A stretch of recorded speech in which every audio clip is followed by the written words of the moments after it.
नाबालिग के साथ दुष्कर्म कर उसकी हत्या करने वाले आरोपी को कटिहार पुलिस ने किया गिरफ्तार। आरोपी निकला मृतिका नाबालिग का सौतेला मौसेरा भाई। कटिहार के आजम नगर थाना क्षेत्र के सिसिया पूरब टोला में मक्के की खेत से एक नाबालिग का शव 6 मार्च 2025 को बरामद हुआ था। प्रथम दृष्टया ही यह मामला दुष्कर्म के बाद हत्या का लग रहा था।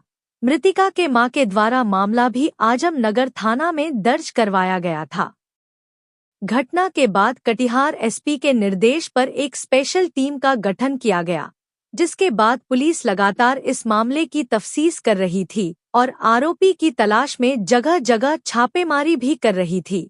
अनुसंधान के दौरान पुलिस को सूचना मिली कि आरोपी बारसोई स्टेशन पर कहीं छिपा हुआ है और बाहर भागने की फिराक में है। कटिहार पुलिस ने तत्काल छापेमारी कर आरोपी गुलाम हुसैन उर्फ नायर को गिरफ्तार कर लिया। आरोपी ने घटना की बात भी कबूल की। आरोपी गुलाम हुसैन नाबालिग मृतिका का सौतेला मौसेरा भाई है। घटना के दिन आरोपी गुलाम हुसैन मक्के की खेत में पानी पटा रहा था और मृतिका खेत में घास घड़ने गई थी। वही गुलाम हुसैन ने नाबालिग के साथ दुष्कर्म कर गला दबाकर उसकी हत्या कर दी थी। घटना के बाद इस पूरे मामले को लेकर इलाके में काफी तनाव हो गया था। फिलहाल इस घटना के आरोपी को पुलिस ने गिरफ्तार कर लिया।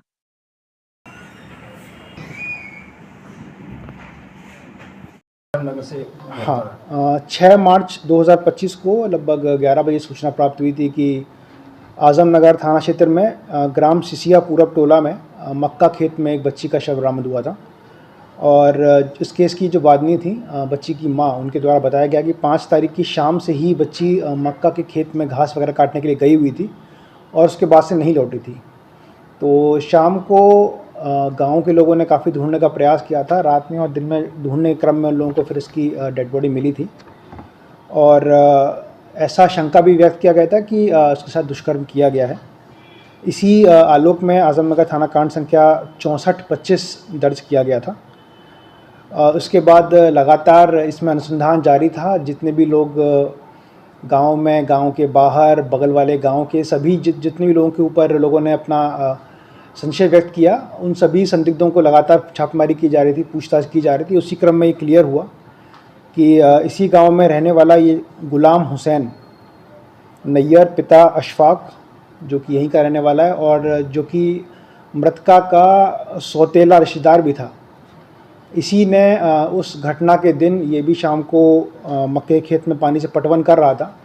उसी क्रम में मृतका वहाँ पर घास काटने के लिए आई और शाम के टाइम सुनसान होने के कारण, उस समय चूँकि रमज़ान चल रहा था, तो शमशान वहाँ बिल्कुल ही शांति हो गई थी और कोई नहीं था। उसी का फ़ायदा उठाकर अभियुक्त के द्वारा जो मृतका है उसके साथ बलात्कार किया गया और उसकी इसको छुपाने के लिए हत्या कर दी गई। इन्फॉर्मेशन लेने के बाद फिर हम लोगों ने लगातार रेड्स करना शुरू किया। हमको जानकारी मिली कि ये बारसोई स्टेशन के पास आया हुआ है वापस में, तो बारसोई स्टेशन से इसको गिरफ्तार किया गया है। और इसका आपराधिक इतिहास सच तो नहीं है, चूँकि कोई क्राइम इसके अगेंस्ट रजिस्टर्ड नहीं है, बट गांव वालों के हिसाब से बताया गया कि पहले भी इस तरीके के अनैतिक घटना में इन्वॉल्व रहा है, जिसमें जानवर वगैरह था। बट इसको लेके कोई कॉन्क्रीट चूँकि ना केस किया गया है, तो ये हमारे इन्वेस्टिगेशन का क्रम में अब ये क्लियर होगा कि उस समय क्या हुआ था, क्या नहीं हुआ था। बट इसका थोड़ी टेंडेंसी पहले से रही है और उसी क्रम में इसके द्वारा इस घटना को अंजाम दिया गया।